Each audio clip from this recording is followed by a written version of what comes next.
Hi everybody and welcome back. My name is Tristan. This is the first video of our new training series, so I hope you guys are as excited about this as I am. Today we're going to talk about Excel sheets and email lists. Woohoo! Now, all joking aside, this is actually really important information. It's very valuable information that we're going to use to make some more educated decisions based off of real data and real results from actual clients. So I have generated a fake list of clients here for you guys today. And what we're looking at is an Excel sheet. Okay, this is the first thing we're going to want to do is we want to really just know who our clients are, how much money we're making off of them, and whether or not we actually like the work that we're getting from them. Okay, so my layout for this is pretty simple. Now that I'm looking over it again, I'm thinking that I want to add one more section to this. I think I'd like to add something in here that just says like the number of projects that I do per month for a client, but the actual dollar value kind of works for that as well. So the idea is pretty simple. What we want to do is we want to create groups of clients or segments of clients. So your first sheet would be something like your prime clients, your favorite clients that you really enjoy working with. Okay, so what you want to do is you want to have the client's name, you want to have the name of the project manager, you want to have their emails, you want to have like your rates, payment terms, and any other information that's going to be important in relation to contacting and working with that specific client. And then the next thing you're going to want to do is actually look and see how much money you're making per month per client.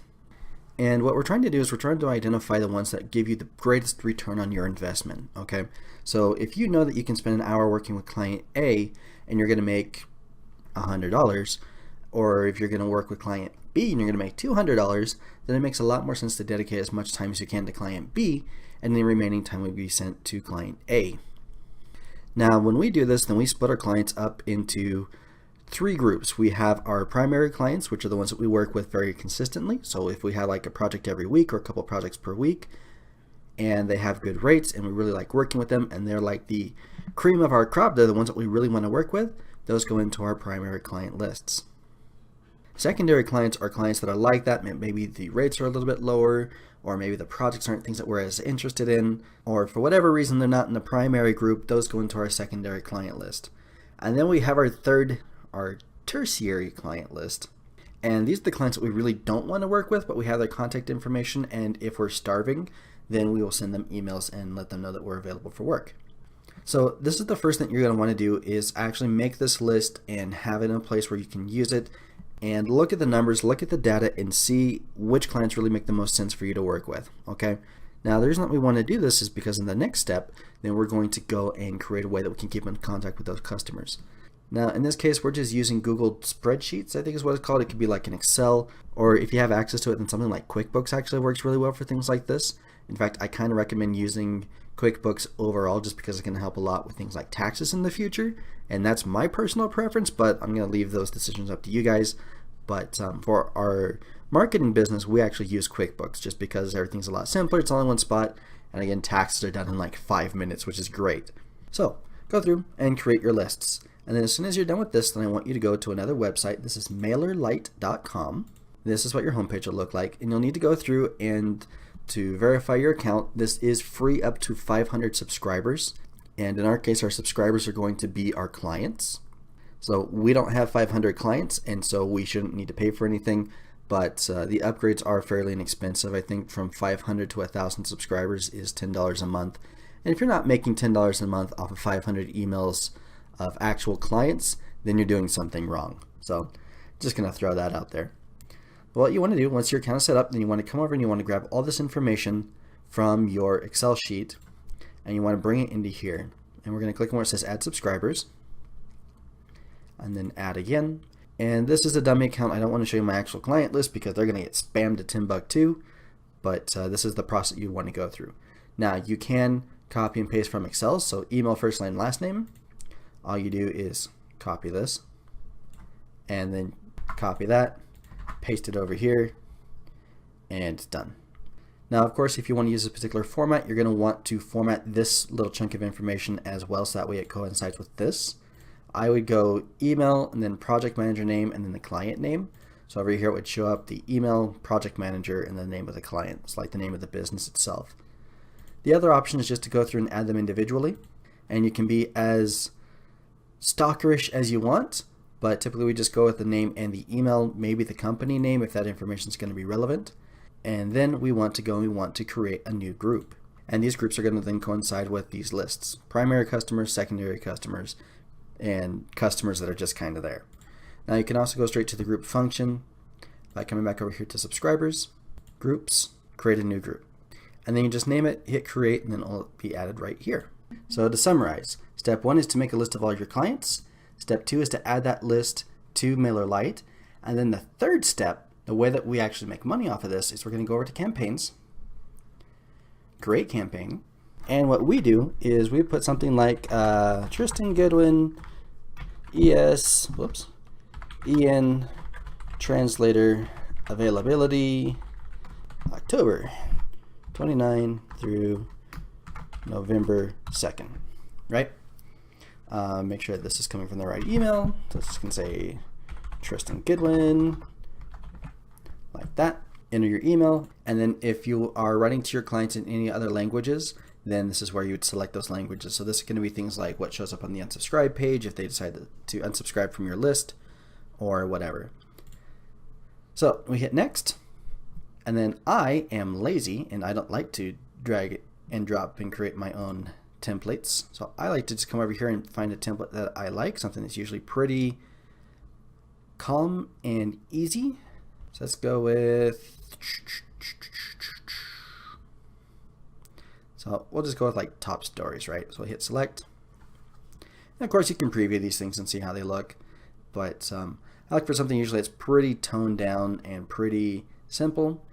And then what we do is we basically just put something on here that says Tristan Goodwin, and then availability for, I spelled availability wrong.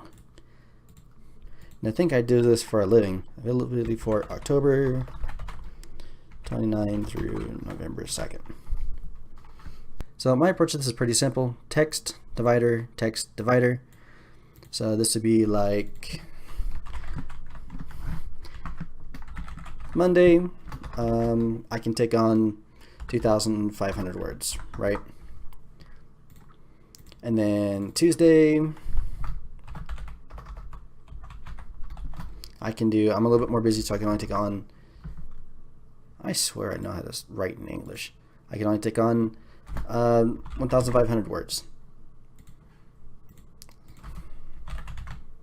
Okay, and go through and fill this out. You can design it however you like, but what we do is go through and fill this out for the entire week, and then at the bottom we would say, if you would like to work with us this week on one of these days, then please contact us immediately and set up the information for your project, because our availability fills up pretty quick and we want to make sure that we're able to serve you as a customer, but we also have other customers who need and want us as well. As soon as you're finished with all this, just hit done editing, and then we're going to pick the group that we selected. So for example, if we just want to send this out to our primary and secondary clients, we just pick them off the list, hit review and confirm. We get a chance to double check everything. If it all looks right, then we hit schedule, and then you have the option to send now, to send later, or to deliver based on time zones. And I still need to go through and get this account approved because again, it's just a dummy account. But we would typically have these emails be sent out every Monday morning. We'd send them out first to our primary clients, and then we'd fill up as much availability as we can. And then we'd come back and we'd adjust the email for the new availability for those different days of the week, and then we'd send it out to the secondary clients.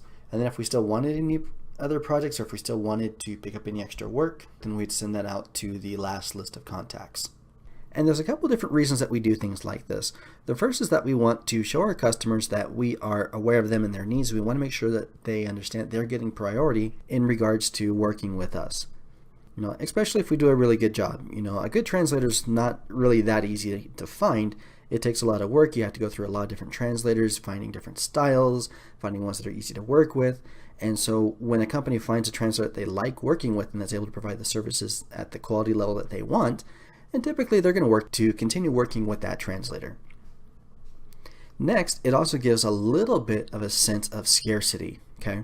Because if the company can see these are the days that I have available and this is how much time I'm able to dedicate to you, that reminds them that you have other clients, and that if they want to keep working with you, if they really do like you, then they're going to need to either schedule those projects in advance, or they're going to need to find some other way to get onto that priority list, which would mean paying you more, paying you faster, giving you better projects, or whatever that looks like for you and for your business. And the other thing that it does is it simply reminds your customers that you exist. You know, project managers usually manage 10, 15, sometimes even 20 projects at a time.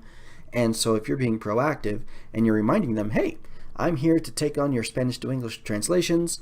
These are when I'm available. And then they know, instead of having to email and you say, hey, are you available to take on this project? They can look at that and they already know beforehand that, you're available on these days and this is how much work you can take. Now, I would include something in that main email that you would send out saying that your availability is subject to change as other clients pick up that time. But, if they do want to get priority for working with you, then you need them to contact you and let you know about these projects as soon as possible. Even if the project isn't going to start until Friday, it's still good to have them contact you and let you know that the project is going to start on Friday, have all that information, put that into your systems, so that way you can manage that and be prepared for it. So that's the reason that we want to send these things out to these agencies or to these clients in order to get those projects. And the other benefit to this is that it allows you to then schedule out your week a little bit more effectively, so that way you're not working until 4 o'clock in the morning, unless that's what you want.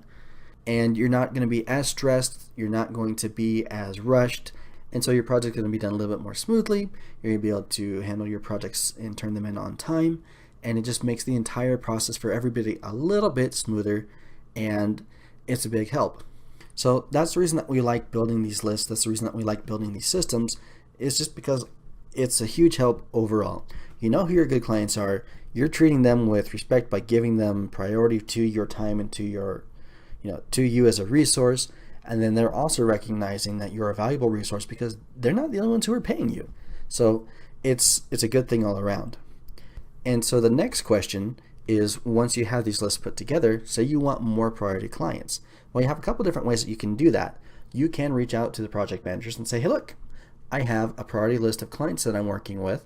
The minimum rate per word to work with me is X amount. Or the minimum payment terms that I'm accepting in order to be on my priority list is 15 days or something like that. And what happens is you start setting the terms and saying, this is what I want out of my clients, and this is how I run my business, and if you want to take advantage of the resources and the services that I'm providing, then you need to fulfill these requirements, or you're not going to have priority in those clients who are willing to do that and who are willing to work with me and who do respect my business. They're the ones who are going to get that priority service. So that's kind of the plan and the strategy behind that. Now, the follow-up question to that is, how do you get more clients overall? How do you get more names into this list right here? And that is a really good question. That's a very interesting question. And so our next video is going to be about Miller Lite again, and we're going to talk about how you can build a landing page on here and start collecting leads or contact information from other potential clients who would want to work with you. So we're going to take care of that in the next video. If you guys do have any questions about what we talked about so far, make sure to leave them for me in the comment section. I am in here every day to answer your questions. So that's the best place to go. If you know of any other translators who could benefit from training like this, make sure to share this video with them. And if you'd like to receive email updates whenever we have new videos that come out, there should be 2 or 3 of these a week, then I definitely recommend that you go and you sign up for our email list. And you can do that for free. What we're doing is we are just sending out notifications whenever these new videos come out, so that way you guys can keep up to date on them and have them as easy reference. So all we ask for is your email and your name, and then we start sending you information like this. But that'll do it for me. Have yourselves a great day, and I'll see you guys in the next video.